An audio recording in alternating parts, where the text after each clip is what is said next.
السلام علیکم دوستوں، میں قدر شہباز میں ٹھیک آئی ہوپ آپ لوگ بھی ٹھیک ہوں گے۔ تو آج کی ویڈیو آپ لوگوں کو خوش آمدید۔ تو آج جس ویڈیو پہ ہم لوگ ریئیکٹ کریں گے وہ ویڈیو ہے ہمارے حضور صلی اللہ علیہ وسلم کا، مطلب وہ رمضان کیسے گزارتے تھے، روزہ کیسے رکھتے تھے، افطار کیسے کرتے تھے، سحری کیسے کرتے تھے۔ تو چلیے آج کی ویڈیو بہت کام کی ہے، تو ویڈیو پورا دیکھیں، انشاءاللہ آپ لوگوں کو بہت پسند آئیں گا۔ چلیے آج کی ویڈیو شروع کرتے ہیں۔ اعوذ باللہ من الشیطان الرجیم، بسم اللہ الرحمن الرحیم۔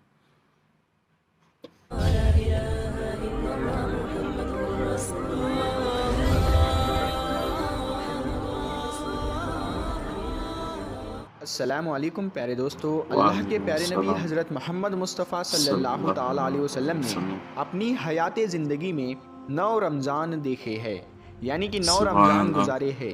10ویں رمضان کے شروع ہونے سے پہلے آپ اس دنیا سے پردہ فرما گئے، یعنی کہ آپ اللہ کے پاس تشریف لے گئے۔ اس طرح سے آپ نے اپنی زندگی میں روزے فرض ہونے سے وفات تک 9 رمضان گزارے ہیں۔ پیارے دوستو، آج کی اس ویڈیو میں ہم بات کرنے والے ہیں کہ اللہ کے پیغمبر حضرت محمد مصطفیٰ صلی اللہ تعالیٰ علیہ وسلم کی سحری اور افطاری کیسے ہوتی تھی، یعنی کہ آپ سحری اور افطاری میں کیا کیا چیزیں کھانا پسند کرتے تھے، اور ساتھ میں ہم آپ کو پیارے نبی صلی اللہ تعالیٰ علیہ وسلم کی افطاری کا ایک ایسا واقعہ بھی بتانے والے ہیں جس کو سن کر یقیناً آپ لوگوں کا دل خوش ہو جائے گا۔ ظاہر سی بات ہے، آپ نے پیارے نبی صلی اللہ تعالیٰ علیہ وسلم کا نام سن کر اس ویڈیو کو لائک تو کیا ہی ہوگا، تو بس آپ اس ویڈیو کو آخر تک دیکھتے رہیے گا۔ اور آپ عاشق رسول ہے تو کمنٹ باکس میں یا رسول اللہ لکھ کر اس ویڈیو کو آگے شیئر بھی کر دے۔ تو چلیے دوستو شروع کرتے ہیں۔ دوستو، حضرت انس رضی اللہ تعالیٰ عنہ فرماتے ہیں کہ اللہ کے نبی صلی اللہ تعالیٰ علیہ وسلم مغرب کی نماز سے پہلے چند کھجوروں سے افطاری فرماتے تھے، یعنی کہ آپ تازہ کھجوروں سے افطاری کرتے تھے۔ اگر تازہ کھجور نہ ملتے تو پھر آپ خشک کھجور سے، یعنی کہ سوکھے کھجور سے افطاری فرماتے، اور اگر کبھی خشک کھجور بھی نہ ہوتے تو پھر آپ چند چلو پانی پی کر افطاری کرتے تھے، یعنی کہ تھوڑے سے پانی کو پی کر آپ افطاری کرتے تھے۔ ایک اور حدیث پاک میں ہے کہ اللہ کے نبی صلی اللہ تعالیٰ علیہ وسلم ان کھجوروں سے یا پھر کسی ایسی چیز سے افطاری فرماتے تھے جو آگ کی پکی ہوئی نہ ہوتی تھی، جیسے کہ پھل اور فروٹس، یعنی کہ آپ اس طرح کی چیزوں سے روزہ کرنا یعنی افطار کرنا زیادہ پسند فرماتے تھے۔ اسی لیے یاد رکھے، تازہ کھجور سے افطاری کرنا یہ مستحب ہے، اور اگر تازہ کھجور نہ ملے تو خشک کھجور سے یعنی چھوارے سے روزہ کھولنا بھی بہتر ہے، اور اگر کبھی خشک کھجور بھی نہ ملے تو پھر پانی سے افطاری کرنا بھی ہمارے نبی صلی اللہ تعالیٰ علیہ وسلم کی سنت ہے، یا پھر اس کے علاوہ جوس یا دودھ کے ساتھ بھی روزہ کھولنا بہتر ہے۔ یاد رکھے، اللہ کے نبی صلی اللہ تعالیٰ علیہ وسلم افطاری میں آگ پر پکی ہوئی چیزوں کو نہیں کھاتے تھے۔ اس کا مطلب یہ نہیں کہ اس کے لیے آپ نے منع فرمایا ہے، بلکہ اس کے بارے میں آپ نے ارشاد فرمایا ہے کہ افطاری میں آگ کی پکی ہوئی چیزوں کو کھانے سے پیٹ کو نقصان پہنچتا ہے، معدے کو نقصان پہنچتا ہے، اسی لیے آپ اپنے آپ کو اس پریشانی سے بچانے کے لیے ایسا کرتے تھے۔ مگر آج کل تو دیکھنے میں آتا ہے کہ زیادہ تر لوگ افطاری میں سموسے اور پکوڑے کو کھانا ہی زیادہ پسند کرتے ہیں، مگر یاد رکھے ایسا اللہ کے پیارے نبی صلی اللہ تعالیٰ علیہ وسلم کبھی نہیں کرتے تھے۔ اس کے علاوہ دوستو، اللہ کے نبی صلی اللہ تعالیٰ علیہ وسلم جب سحری کھاتے تھے تو بالکل آخری وقت میں کھاتے تھے۔ ادھر حضرت بلال اذان دے رہے ہیں اور ادھر آپ آخری لقمہ کھا رہے ہیں، اور ادھر سورج نیچے ہوا یعنی کہ ڈوبا، اور آپ نے اپنے منہ میں کھجور رکھی یعنی کہ افطاری کی۔ ایسا آپ اس لیے کرتے تھے تاکہ اپنے امت پر بھوک کا وقت کم سے کم آئے۔ ایک مرتبہ اللہ کے نبی صلی اللہ تعالیٰ علیہ وسلم سحری کے وقت میں بکرے کی سیری کھا رہے تھے، حضرت علی بھی آپ کے ساتھ میں تھے۔ اتنے میں حضرت بلال رضی اللہ تعالیٰ عنہ آئے اور عرض کرنے لگے، یا رسول اللہ صلی اللہ تعالیٰ علیہ وسلم، وقت ختم ہو گیا ہے، میں اذان دینے جا رہا ہوں، آپ برائے مہربانی کھانا پینا بند کریں۔ اور یہ کہہ کر حضرت بلال اذان دینے چلے گئے اور اذان دینے کی تیاری کرنے لگے۔ اتنے میں حضرت بلال کو خیال آیا کہ پتہ نہیں میرے نبی نے کھانا پینا بند کیا ہے یا نہیں، اسی لیے حضرت بلال واپس آ گئے اور آ کر دیکھا تو ابھی بھی اللہ کے نبی سحری کھا رہے تھے۔ یہ دیکھ کر حضرت بلال نے کہا، یا رسول اللہ، اللہ کی قسم، سحری کا وقت ختم ہو گیا ہے، صبح ہو گئی ہے۔ تو یہ سن کر آپ صلی اللہ تعالیٰ علیہ وسلم نے اپنے ہاتھ نیچے کر لیے اور کہنے لگے، اے بلال، ابھی وقت باقی تھا، لیکن تیری قسم کھانے پر اللہ نے اس کو پہلے ہی نکال دیا کہ تیری قسم کہیں جھوٹی نہ پڑ جائے۔ پھر حضرت علی نے فرمایا، اگر بلال قسم نہ کھاتے تو جب تک میرے نبی صلی اللہ تعالیٰ علیہ وسلم کھاتے رہتے تب تک صبح صادق نہیں ہوتی۔ اب دوستو، سبحان آپ کو اللہ۔ ان 10 چیزوں کے بارے میں بتاتے ہیں جن کو اللہ کے پیارے نبی صلی اللہ تعالیٰ علیہ وسلم بہت پسند فرماتے تھے اور ان کو شوق کے ساتھ میں تناول فرمایا کرتے تھے۔ یاد رکھے، اللہ کے پیارے نبی صلی اللہ تعالیٰ علیہ وسلم کا کھانا پینا بڑا ہی سادہ تھا۔ شہد، جیتون کا تیل، کدو تو آپ بڑے شوق سے کھاتے تھے۔ آپ اپنے منہ اور دانتوں کا بھی بہت خیال رکھتے تھے، اس وجہ سے آپ کچا پیاز اور لہسن کبھی نہیں کھاتے تھے۔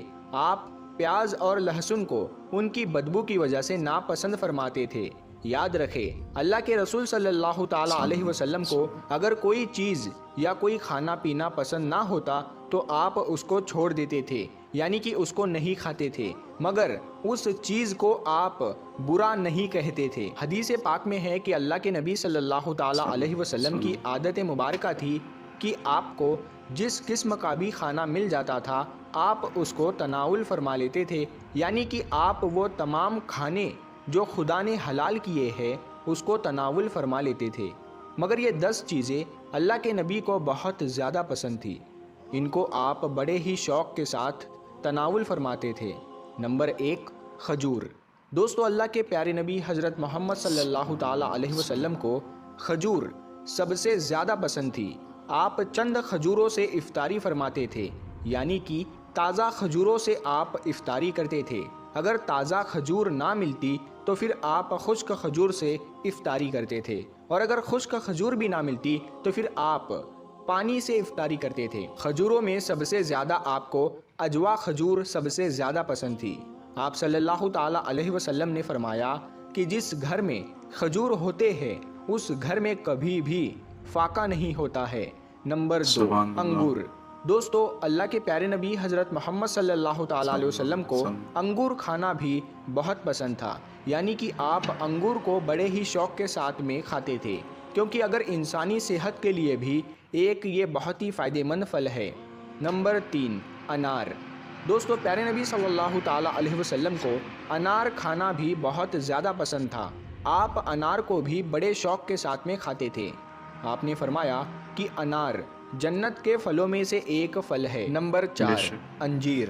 دوستو، اللہ کے نبی حضرت محمد صلی اللہ تعالیٰ علیہ وسلم کی پسندیدہ غذاؤں میں سے ایک غذا انجیر بھی ہے۔ آپ نے فرمایا کہ انجیر بھی جنت کے پھلوں میں سے ایک پھل ہے، کیونکہ جنت میں جتنے بھی پھل ہوں گے وہ انجیر کی طرح ہوں گے۔ ان میں انجیر کی طرح نہ کوئی چھلکا ہوگا اور نہ ہی کوئی گٹلی ہوگی۔ اس کے علاوہ آپ صلی اللہ تعالیٰ علیہ وسلم نے فرمایا کہ انجیر کا پھل کئی طرح کی بیماریوں کو بھی روکتا ہے۔ نمبر 5، تربوز۔ دوستو، اللہ کے نبی حضرت محمد صلی اللہ تعالیٰ علیہ وسلم کو افطاری میں تربوز بھی بہت زیادہ پسند تھا۔ آپ اکثر تربوز کو کھجور کے ساتھ میں ملا کر کھاتے تھے۔ حضرت عائشہ رضی اللہ تعالیٰ عنہا سے روایت ہے کہ رسول خدا صلی اللہ تعالیٰ علیہ وسلم اکثر تربوز کو کھجوروں کے ساتھ میں ملا کر کھاتے تھے۔ نمبر 6، دودھ۔ دوستو، دودھ بھی ہمارے پیارے نبی حضرت محمد صلی اللہ تعالیٰ علیہ وسلم کی پسندیدہ غذا میں سے ایک غذا تھی۔ آپ کو دودھ بہت زیادہ پسند تھا۔ آپ اکثر گائے اور بکری کا دودھ استعمال کرتے تھے۔ آپ دودھ کو کبھی خالص تو کبھی پانی میں ملا کر پینا پسند کرتے تھے۔ نمبر 7، شہد۔ دوستو، اللہ کے پیارے نبی صلی اللہ تعالیٰ علیہ وسلم کو شہد بھی بہت زیادہ پسند تھا۔ آپ اکثر شہد کا استعمال کرتے تھے، اور یہی نہیں، شہد کا ذکر قرآن پاک میں بھی کئی دفعہ آیا ہے۔ نمبر 8، گوشت۔ دوستو، پیارے نبی صلی اللہ تعالیٰ علیہ وسلم کو گوشت کھانا بھی بہت پسند تھا۔ آپ نے فرمایا کہ دنیا اور جنت دونوں جگہ میں سب کھانوں کا سردار گوشت ہوگا۔ آپ شوربے والے گوشت کو زیادہ پسند فرماتے تھے۔ حدیث پاک میں آیا ہے کہ اللہ کے پیارے نبی شوربے والا اور بھنے ہوئے گوشت کو زیادہ شوق سے تناول فرماتے تھے۔ آپ کو بکرا اور بکری، دمبا اور اونٹ کا گوشت سب سے زیادہ پسند تھا۔ نمبر 9، جو کی روٹی۔ دوستو، اللہ کے نبی حضرت محمد صلی اللہ تعالیٰ علیہ وسلم کو جو کی روٹی بھی بہت زیادہ پسند تھی۔ آپ اکثر جو کی روٹی کھانا پسند کرتے تھے اور بغیر چھانے ہوئے آٹے کی موٹی روٹی تناول فرماتے تھے۔ نمبر 10، چاول۔ دوستو، پیارے نبی صلی اللہ تعالیٰ علیہ وسلم کو چاول کھانا بھی بہت زیادہ پسند تھا۔ آپ چاول کو بھی بڑے شوق کے ساتھ میں کھاتے تھے۔ آپ صلی اللہ تعالیٰ علیہ وسلم نے فرمایا کہ اللہ نے چاول کے دانوں میں بہت برکت رکھی ہوئی ہے۔ تو پیارے دوستو، ہم امید کرتے ہیں اور یہ یقین کرتے ہیں کہ آپ کو یہ ویڈیو بے حد پسند آئی ہے۔ تو اس ویڈیو کو آپ ثواب کی نیت سے اپنے دوستوں کے ساتھ میں شیئر ضرور کریں اور ہمارے چینل نور حدیث کو سبسکرائب کر کے ساتھ میں لگے بیل آئیکن کو ضرور دبا دیں۔ ہم ملتے ہیں پھر ایک نئی ویڈیو کے ساتھ میں، تب تک کے لیے السلام علیکم۔ اللہ دوستوں، آپ لوگوں نے دیکھا حضور رمضان میں افطاری کیسے کرتے تھے، سحری کیسے کرتے تھے، تو ہمیں حضور کی سنت پہ چلنا چاہیے۔ تو چلیے، آج کے ویڈیو آپ لوگوں کو بہت پسند آیا ہوگا، تو ویڈیو کو لائک کر دیجیے، دوستوں کے ساتھ شیئر کر دیجیے اور چینل کو سبسکرائب کر لیجیے تاکہ میں ایسے ہی اچھے ویڈیوز پہ ریئیکشن ویڈیو بناتا رہوں۔ تو چلیے، ملتے ہیں انشاءاللہ اگلی ویڈیو میں، تب تک کے لیے اللہ حافظ، اور مجھے بھی آپ کی دعاؤں میں یاد رکھیے۔